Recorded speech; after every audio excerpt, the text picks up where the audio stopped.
고종이 우리 의병장이 될 만한 사람들의 내인 거의 밀지해서 군대 이름이 대한독립의군이라고 그랬죠. 근데 고종은 한일 병탄이 된 뒤에도 그 투쟁을 포기하지 않아요. 포기하지 않고 1912년 그러니까 병탄이 이루어진 지 뭐 한 2년 정도 지났을 때 1년 반 정도 지났을 때 전북의병장 임병찬에게 밀칙을 내립니다. 그래서 복국을 위한, 즉 나라를 되찾기 위한 광복을 위한 대한독립의군부 결성과 광복투쟁을 명합니다. 근데 고종은 태왕제로서 물러나 있었지만은 순종은 의미가 없으니까 고종이 사실상 정신적으로는 우리 국민들의 임금이었어요. 고종의 명령은 이제 다 들을 수밖에 없는 상황인데 그런데 처음에 내려온 밀칙은 1912년 이제 11월 이런 늦은 음력으로 그런 때에 내려왔는데 하나는 경복궁에서라고 되어 있고 다른 하나는 덕수궁에서라고 되어 있어요. 이걸 해독을 못하는 거예요. 사료를 넣고 역사학자들이 같은 데서 온 줄 아는 쪼다가 없지 않나. 이건 하나는 순종이 내린 거고 하나는 고종이 내린 거예요. 그러니까 고종의 밀칙과 순종의 밀칙을 동시에 받은 유일한 의병장이 임병찬인데 그걸 몰라요. 그리고 이제 그 다음에 한 번 더 순종의 밀칙도, 순종도 저항 투쟁을 한 거죠. 목숨을 걸고. 근데 아버지가 이제 빠지라온 것 같아요. 그 뒤에는 이제 임병찬과 고종과의 이제 서로 주고받는 것만 계속 나옵니다. 그래서 기본 사료 하나도 분간할지 몰라가지고 했어요. 여기서 이 임병찬이 중요한 것은 뭐냐. 지금까지 무력으로 한 4, 5년 싸웠잖아요. 그래서 20만, 30만이 죽었어요. 또 무력을 들고 싸워야 되나? 새로운 투쟁 전략을 개발해야 되지 않은가? 그런 창의적인 생각을 해요. 그래서 비폭력 정치투쟁 노선이라는 걸 창안을 합니다. 이건 대단히 중요한데 이게 3.1운동에 그대로 적용이 돼요. 우리가 계속 우리의 주장을 한 사람이 하고 두 사람이 하고 그러다 번져서 막 다 하고 그러면 일본 놈들은 우리를 지배하기가 어려워지고 지배 비용이 엄청나게 폭증하다 보면은 한국을 포기할 것이다. 그런 생각 속에서 비폭력 정치투쟁 노선을 이제 상신을 해요. 왕한테. 고종한테. 그래서 오케이를 받거든요. 그런데 이 3.1운동 이후에 이 비폭력 정치투쟁 노선이 한국에만 머무르지 않고 5.4운동으로 중국으로 넘어가죠. 5.4운동에서 인도의 비폭력 투쟁, 뭐 마하트마 간디가 했다는 거, 뭐 이런 것들을 다 이 3.1운동을 뻔딴 거예요. 예? 3.1운동은 근데 어디서 그 전략이 만들어졌느냐. 그 이전까지는 계속 총 들고 싸우는 게 우리의 기본 노선이었어요. 근데 거기 또 하나 추가된 투쟁이 생겨났다. 그게 비폭력 정치투쟁 노선이에요. 그걸 만들어낸 사람이 임병찬이다. 예? 세계적으로 새로운 투쟁 노선이 만들어진 거예요. 그 이전까지는 이런 투쟁 노선은 전 세계적으로 존재하지 않았어요. 그래서 여기를 임병찬은 광무제와 융의제의 밀칙을 동시에 받은 대한제국의 유일한 의병장이다. 유일한 의병장. 다 고종의 밀칙만 받았지 순종의 밀칙을 같이 받지는 않았어요.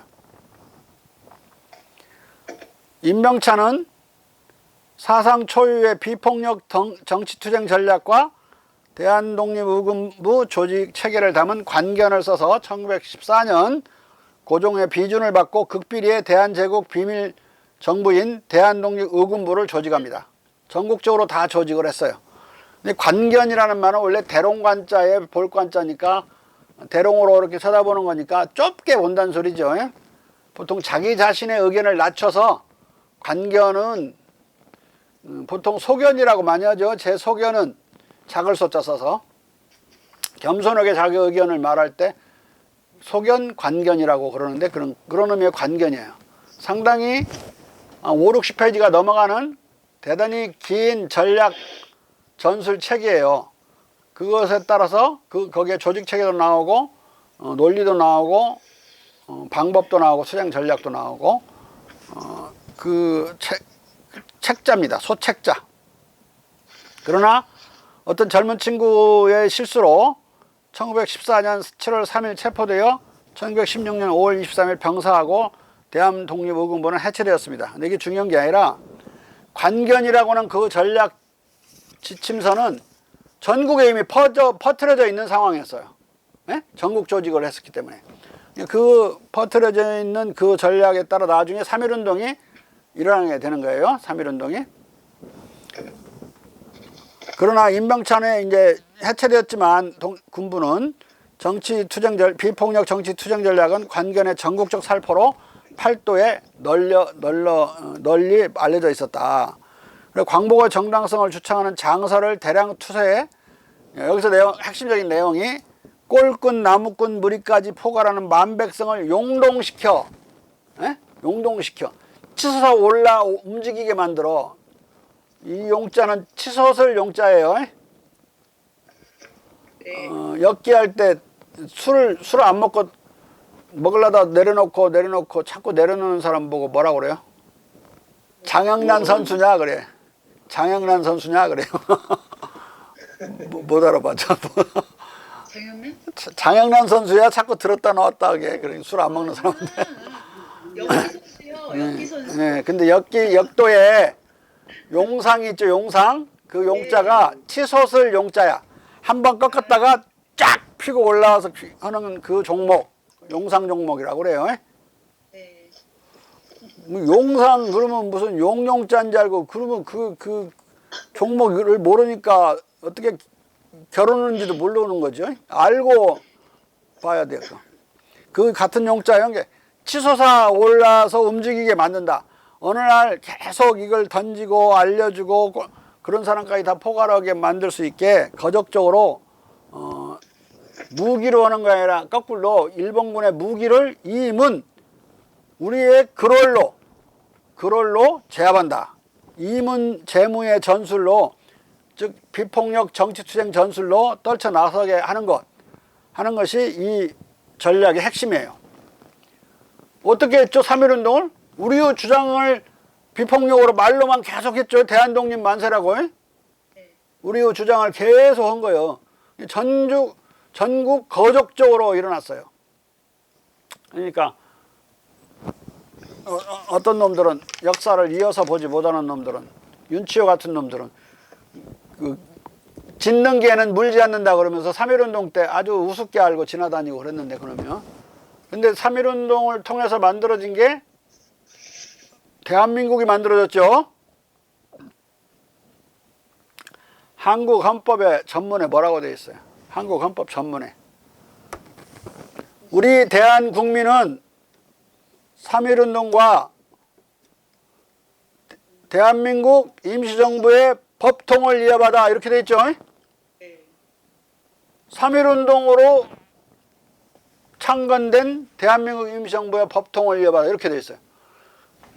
헌법에도 대한민국이라는 우리나라는 3.1운동으로 창건이 된 거예요. 왜냐하면 4월 11일 날 3월 1일 날 만세운동이 절정에 달했지만 4월 달까지도 이어지는데 상해에 한국에서 넘어온 우리 애국지사들이 모여서 4월 11일 날 새벽 12일까지 대한민국 임시정부를 의결하고 대한민국 임시정부 헌장을 통과시키고 국호를 정하고 그런 건국 행사가 있었어요. 그러니까 3.1운동이란 그 비폭력 정치투쟁을 통해서 대한민국이 건국이 된 거예요. 에? 엄청나게 어마어마한 일이 벌어진 겁니다. 뭐 무기로 들고 싸워서 대한민국 임시정부는 못 만들었는데 예? 이문 재무, 이 글로, 글로 무기를 제압해 가지고는 만들었어요. 예? 전 국민이 떨쳐났으니까 그 열기로 대한민국이 만들어진다. 이 거족적인 비폭력 정치 투쟁 전략은 3.1운동 전략이 됐고, 이와 함께 중국의 5.4운동, 간디의 비폭력 무저항 투쟁으로 국제화됩니다. 그러니까 이때부터 정치 투쟁이라는 것이 생겨났어요. 오늘날은 정치 투쟁 뭐 폭력적으로 하는 경우 없잖아요. 거의 이런 방식으로 하지. 자기들의 주장을 닮은 삐라를 살포하고 전단을 나눠주고 함성을 지르고 뭐 외치고 무슨 말로 웅변을 하고 이런 식으로 하나의 투쟁 전략이 만들어졌다. 근데 고종이 이 이후에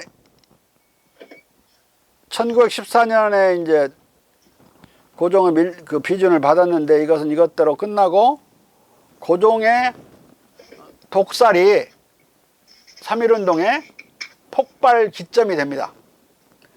3.1운동 그러면 여러분들은 무슨 뭐 민족 자결주의가 어떻고 저떻고 막 그런 되지도 않는 소리 들었을 텐데, 대한민국 당시 사람들은 무슨 민족 자결주의 일선이 뭐냐 전혀 몰랐어요. 그때는 그들이 생쇼를 하고 있었는데 영친왕을 결혼시키는 문제 가지고 조선의 모든 신문은 도배를 했어요. 그리고 일체 해외에서 벌어진 일을 보도할 수 없도록 보도관제가 철저히 시행되고 있었다. 전혀 그 국제적인 흐름은 알 수 없었고, 이들이 알 수 있었던 것은 고종이 죽었다는 거예요. 그것도 고종이 일본인에 의해서 독살당했다는 거라고. 그 소식이 1월 21일 아침부터 퍼져나가기 시작해요. 1월 21일 날 죽었는데, 왜냐면 그 나인이나 이런 사람들은 알 게 아니에요. 근데 출퇴근하니까 그들은 바깥에 대고 말하고, 적어도 1월 달 내에는 고종이 독살당한 걸 조선인들이 거의 다 서울 사람들은 알아요. 그리고 그 다음부터 동원을 하려고 그럴 때는 2월 달 이후에 이제 임금님이 죽었으니까 인산일이잖아요. 장례를 치를 때는 그런 분노 속에서 장례를 치러요. 그 분노가 2월 달이 지나면 폭발하는 게 3.1운동으로 폭발하는 거예요. 예? 그래야 말이 되지. 무슨 일선이 민족 자결주의를 말을 했으니까 우리가 들고 일어났다? 말도 안 돼요. 일선이 말한 그 18강인가 미국 하원에 보낸 교서를 보면 우리나라 같은 나라 독립하라는 소리 한마디도 없어요. 지들끼리 나눠 먹겠다는 소리만 나온다고. 동국권과 관련된 이야기들이지 우리하고 아무 관계 없어요. 근데 무슨 민족 자결주의요. 서재필 같은, 아니 서재필이 아니라 누가 썼지? 그 김희독립 선언문? 최남선 이런 사람들이 친일적이라서 그렇게 거기다가 뭐라고 거짓말 써놓은 거예요. 그런데 고종은 왜 독살당했는가? 고종이 편안히 살았으면, 일본에 협조하고 호의호식하고 달콤하게 살았으면 절대로 독살당하지 않았겠죠. 왜 독살당했을 것 같아요? 우리 홍태표 선생님. 가만히 안 있으니까 죽인 거야 지금. 한번 말했죠. 24개 나라가 일본이나 서구 제국주의 국가들에 의해서 주권을 상실했는데, 그 24개의 나라의 마지막 왕과 왕비들은 다 호의호식으로 끝났다. 근데 한 나라만, 이게 대한제국만 왕과 왕비가 둘 다 시해당했어요. 왜? 끝까지 싸우다 보니까 시해된 거예요. 다른 왕들은 다 타협했으니까 살아남았고, 파리나 이런 호텔에서 호의호식하고 오늘날까지도 살고 있는 자들이 있어요. 알제리 국왕이나 모로코 국왕이나 월남 왕이나 다 마찬가지. 돈은 더 벌었어. 월남 같은 경우는 프랑스 군대가 엄청난 금은 무화를 주죠. 왕을 구워 삶아버려 그냥.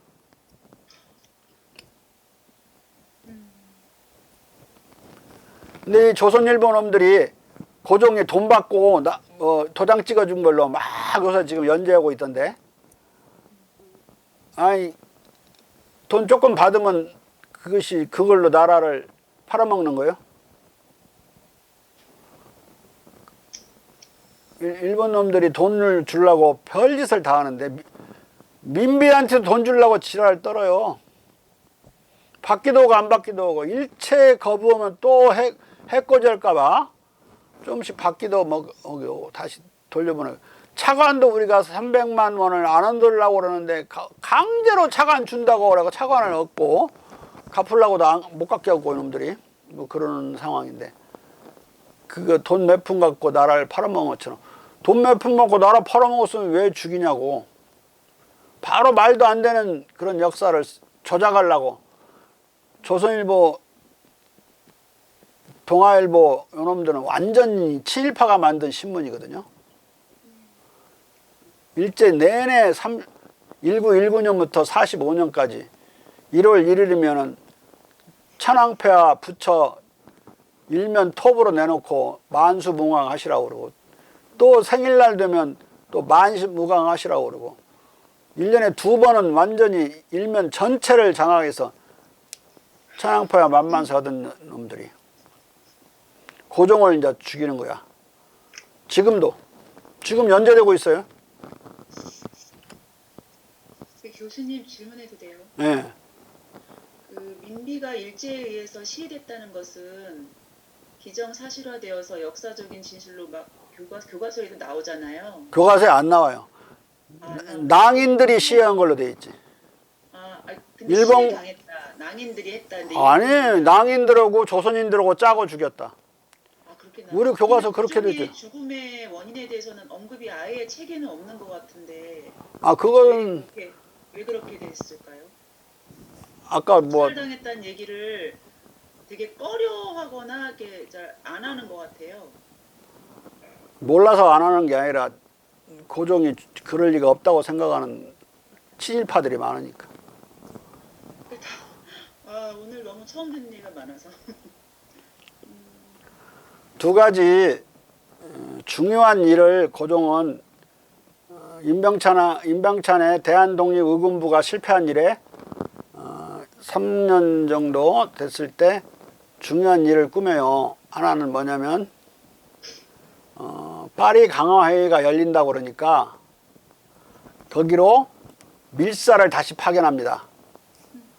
밀사를 2명을 파견하는데, 하나는 이강이라고 하는 자기 아들이고 의왕이라고 그러는데, 다른 하나는 김난사라고. 이강과 김난사는 미국의 웨이슬리언 대학에 같은 대학에 다녔던 사람들로서 영어도 잘하니까 국제적으로 움직일 수 있는 사람들이었어요. 근데 이강은 대단히 독립투쟁적인 그런 사람이었고, 의왕이라고 이제 원래 황제 즉위하면서 의왕이 됐는데, 일본 놈들은 다 자기들은 친왕 체제로 가니까 거기다 친을 넣어서 의친왕이라고 그러는데, 친은 일본 말이에요. 의친왕은. 의왕이 우리 말입니다. 영친왕도 영왕이 원래 이름이야. 영친왕은 일본 놈들이 지어놓은 거고. 이 두 사람을 항의 밀사, 윌슨에게 우리 독립을 국어로로 보내는 게 아니라 항의하는 밀사로 보내요. 뭘 항의하느냐? 조미 수호조약 1조를 너희들은 어겼다. 1조가 뭐라고 되어 있냐면, 쌍방 국가가 어려움에 처할 때 상대 국가는 도와준다고 되어 있어요.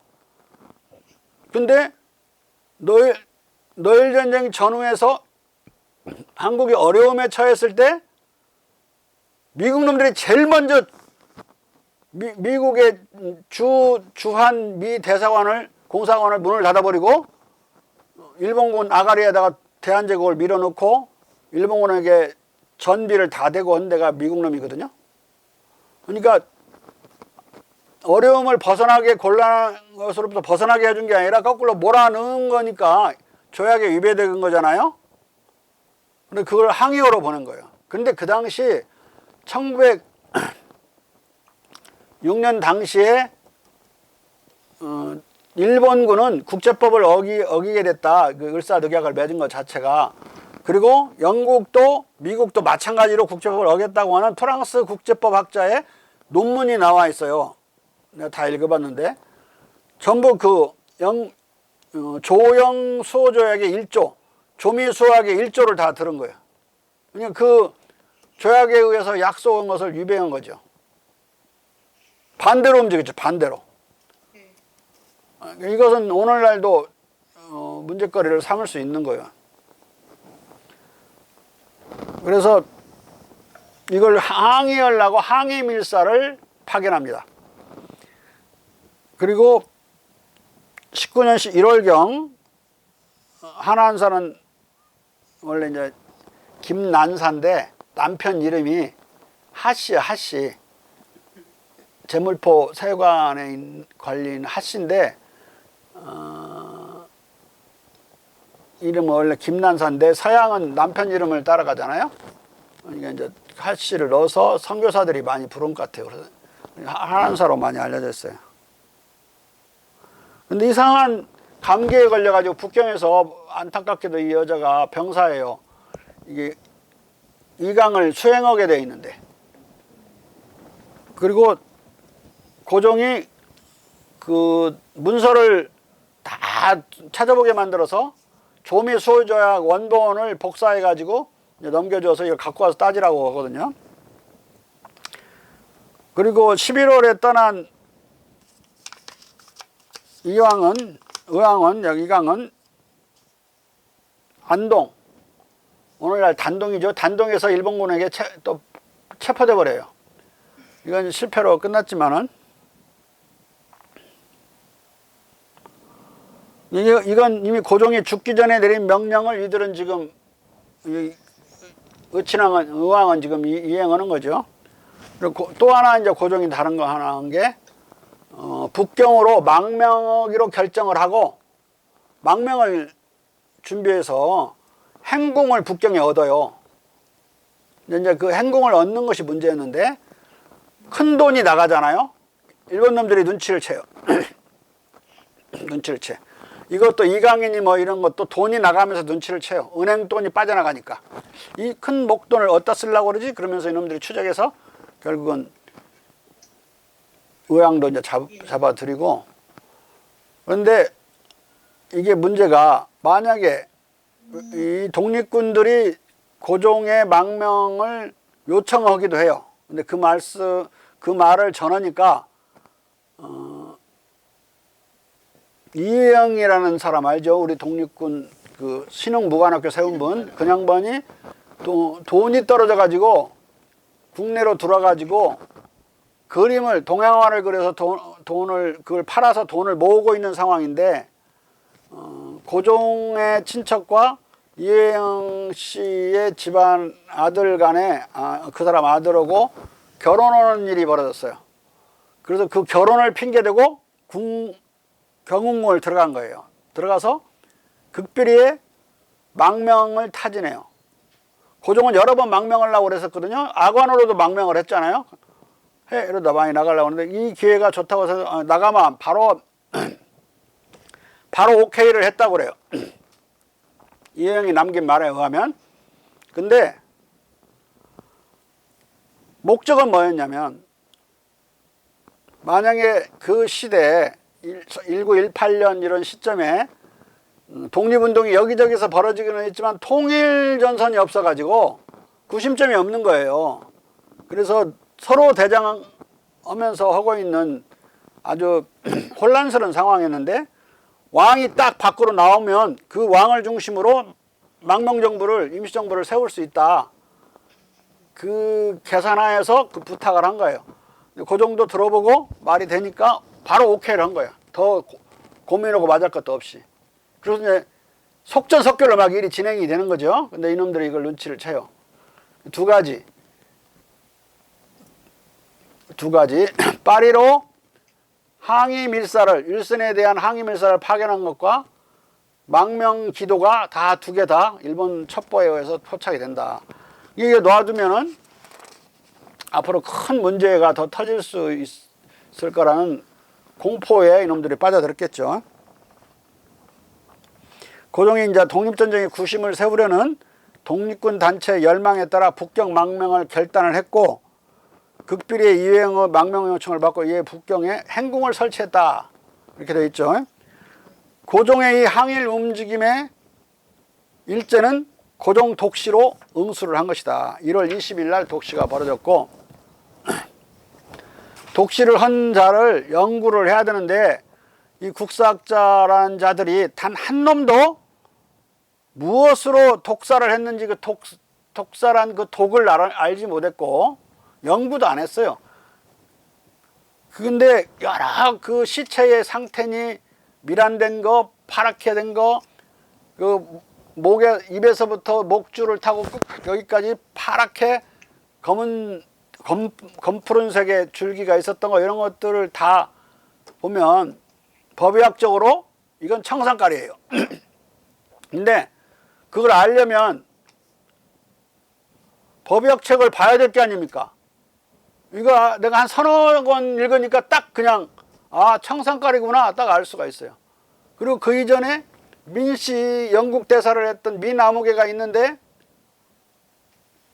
미나무개한테 임금이 내린 한약재라고 술 먹고 술병이 나서 누웠는데, 그게 원래 영친환하고 결혼하게 되어 있는 자기 딸이 결혼하기로 약조가 되어 있는데 그거 무효시키고 일본 여자하고 결혼을 시키잖아요. 그러니까 그 혼인 관계를 맺고 있었던 정혼자는 그 민완 뭐였는데 완전히 처녀로 늙어 죽게 생겼으니까 화가 나서 술을 많이 먹고 있었어요. 술병에 걸렸는데 임금님이 내려보낸 약재라고 해서 줬어. 근데 그 자리에서 즉사해 버렸어요. 그러니까 고종을 죽이기 전에 개한테도 먹여보고 실제로 사람한테도 실험을 해본 거예요. 그러니까 즉사해 버리면 안 되잖아요. 이게 어떤 나인을 윽박지르든 꼬셔든 간에 그 나인이 가령 식혜를 줬어. 식혜를 줬는데 그처럼 즉사해 버렸다. 그러면 준년이 이렇게 연결해서 바로 문제가 생기잖아요. 그러니까 실험을 해보니까 약을 반절만 넣어야 되겠구나. 이 약 분량을 조절한 거예요. 청산가리는 분량 조절이 대단히 중요합니다. 예? 왜냐면 많이 넣으면 급사해 버리니까 적절히 조절해서 한 7, 8시간 오래 끌다가 죽게 만들기 위한 그 치사량을 알아낸 거예요. 이런 정황까지 쫙 뒤져보면 이놈들은 인체 실험까지 청산가리를 딱 마친 거야. 실험을. 에? 실험을 다 마쳤다. 처음에 개한테 투약한 게 나오고, 안상호라고 우리나라 한국 사람으로서 한국의 근대의학의 창시자라고 부르는 자가 이 독약을 맡아요. 근데 우리나라 의학책에는 근대의학의 창시자로 이 악질 친일파가 아주 봉대에서 쓰여져 있어요. 의사들이 무식하다고 해도 이렇게까지 무식한 거예요. 좀 그런 건 알면 빼야지, 그게. 그리고 그 매일신보라고 하는 식민지 총독부 그 기관지나 다름없는 그에서 맨날 안상호를 이렇게 띄워서 이렇게 내선 일체로 잘 살아간다, 재미있게 산다는 그 패밀리 모델로 안상호를 많이 띄웠어요. 그리고 당시 이제 없어. 우선화 선생님. 자, 이제 25페이지를 넘겨보면 그 독시를 한 그 범행 조직을 내가 연구해서 간략하게 요약해 놨어요. 현장 총지휘하는 당일 별입직 자작 이기용, 이완용이다. 이완용자는 우리가 아는 일사오적신 이완용이 아니라 이완용은 후작이에요. 둘이 받은 게 이완용, 용행할 때 용자예요. 왜 이 말씀을 드리냐? 어떤 국사학자 쪼다는 그날 당일 별입직이 우리가 아는 그 일사 오적신 이완영으로 막 얘기를 해요. 텔레비 나와갖고 한자가 틀린데 그리고 벼슬도 틀리잖아. 하나는 자작이고 하나는 후작이고. 아니 아까 그 무슨 사료를 잘못 읽어갖고 왜 경복궁에서도 하나 오고 경운궁에서 하나 오니까 왜 어떻게 된 거예요? 흐리멍덩해져 버리듯이 또 이게 사료를 또 정밀하게 안 보는 거예요.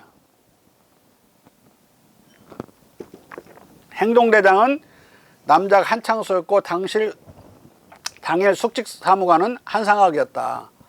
독약을 처방한 자는 전이총탁 안상호다. 에? 안상호. 현장 하수자는 성명미상업 지밀 라인이다. 지밀은 바짝 붙어서 임금님 똥도 닦아주고 그러는 라인이에요. 그러니까 대단히 친근한 사람이라 지금도 영국의 왕실에서 가장 최측근은 뭐냐면 엘리자베스 여왕 오줌 닦아주고 똥 닦아주는 사람이야. 벼슬이 있어요, 이름이. 엄청 높은 지밀 상인데 2명이요. 2명 다 죽어요. 2, 3일 있다가 죽어. 이름 없이 사라져. 근데 굳이 뭐 묻지도 않았는데 일본 놈들이 신문에다가 이 지밀 상인이 나인이 어디서 병 나갖고 어떻게 해서 죽었단다 막 지들이 신문을 내요. 병 나서 왜 하필 그때 죽어? 2, 3일 안에 신문이 나요. 자세한 것은 내 책을 보면 자세히 나와 있어요. 이 실행부터 시작해서 이 전체 과정이.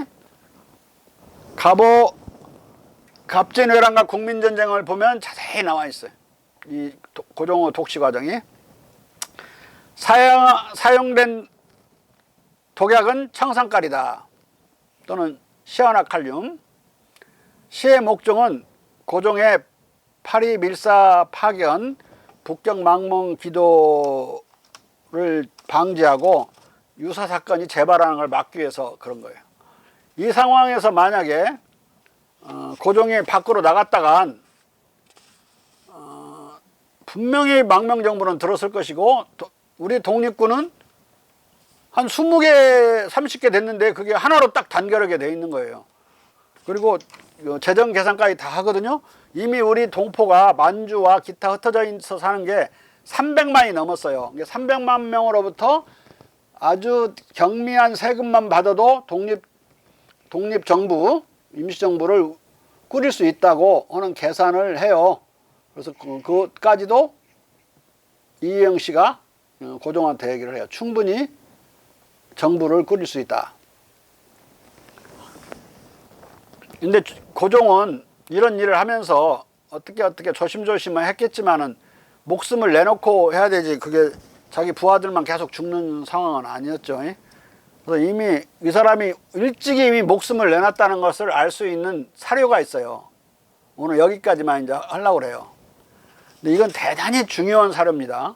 아무나 가지고 있지도 않고 아무도 보지도 않았어요. 여기 있은 이걸 보는 사람은 누구냐면 우리 강병기 선생, 홍태표 선생, 김경숙, 김남순 선생, 우선화, 그다음에 어연내르된 이 한 대여 사람만 보는 거예요. 이제 고종이 자기 죽음을 미리 계산했다는 걸 알 수 있는 건데, 고종은 자기 망명을 각오하고 파리 망명을 명하면서 예상된 자기의 죽음을 계기로 2천만 동포가 일거에 떨쳐 나설 것으로 기대했을 것이다. 이건 내가 추정해서 쓰는 거예요. 그런데 그걸 뒷받침해 줄 수 있는 이제 사료가 있는데, 이것은 이미 1907년 6월 헤이그 밀사, 이건 지금 파리 밀사인데 헤이그 밀사를 파견할 때 이상 설에게, 헤이그 밀사 중에 한 사람에게 이런 마지막 당부를 한 것이 드러나요. 그리고 이게 이제 로이터 통신이 한 건데, 인터뷰 기사인데, 이거 독일 신문에서 이 로이터 통신을 받아가지고 신문 보도를 했어요. 그 중간 정도 보시면 굵은 글씨로 써놨죠. 디 델라가치온 사이 폰뎀 휘러렌 카이저 폰 코리아 엔트산트 보르덴. 이 밀사단, 이 특사단은 황제의 전임 한국 황제에 의해서 파견됐다. 태왕제가 파견했다는 소리야. Und durch die erwiesene Abdankung des letzteren werde ihre Mission in keiner Weise bereitet. 근데 이 헤이그 밀서로 인하여 폐위당이잖아요. 폐위당했어도 전혀 영향받지 않는다. 자기들의 지위는 여전히 자기들은 특사라 이거야. 왜 그러냐라고 이제 이유를 말하는데, 왜냐하면 덴 데스 카이저스 네츠테보르트, 황제의 마지막 말씀이 사이엔 게베센 이와 같았다. 네멘시 아우프미 카인의 릭시트, 나에 대해서 전혀 고려치 말아라. 셀프스 벤, 내가 이히 에어모르데트 보르덴 솔테, 내가 살해당한다고 하더라도 개의치 말고 너희들은 네 일을 하라고 한 거예요. 이미 살해당할 걸 예감하고 있는 거죠. 세첸스 이열의 베르케 포르트, 너희들의 일을 계속하고 스텔렌 디 앞행리카이테스 란데스 비더해요. 이 나라의 독립을 다시 산출을 해라. 우리말로 내가 번역해놨네. 예. 사절단은 전 한국 황제에 의해 파견됐는데 그들의 임무는 이 황제의 퇴위가 확실시 되더라도 전혀 영향받지 않는다고 말한다. 왜냐하면 황제의 마지막 말씀이 내가 살해당하더라도 그대들은 나의 신변에 개의치 말고 국가 독립을 회복하라라고 말했기 때문이다 라고 한다. 이제 이렇게 구절이 나와 있죠. 이미 이 파리 밀사 파견하기 훨씬 전인 2007년 6월에 헤이그 밀사를 파견하면서 이미 죽음을 각오한 거예요. 죽음을 각오하면 아무것도 두려울 것이 없는데 뭐 망명이 두려웠겠어요. 근데 대부분 사람들은 고종은 뭐 겁이 많고 바보고 막 이렇게 그려놨는데 이 사람의 진짜 속마음은 전혀 그런 게 아니었다. 역사를 모르는 자들이 함부로 선조들은 피로 쓴 역사를 함부로 아무렇게나 그리는 것을 내가 가장 증오해요. 가장 증오한다. 피로 쓴 역사를 피로 못 쓰면 땀으로라도 써야지. 아무렇게나 쓰면 안 되죠, 홍태표 선생님? 네, 맞습니다. 고종에 대해서 지금까지 너무 아무렇게나 쓴 거 아니에요? 반대로 알고 있었어요. 반대로? 그러면 약속대로? 그러면은 고종에 대한 마지막 평가, 다음에는 일본 사람이 어떻게 평가했는지, 이거 고종의 옆에 붙어 있었던 곤도 시로스케라는 외인이, 그 다음에 미국 사람이 어떻게 평가했는지, 이것과 더불어 3.1운동으로 넘어가는 걸 다음 시간부터 하겠습니다.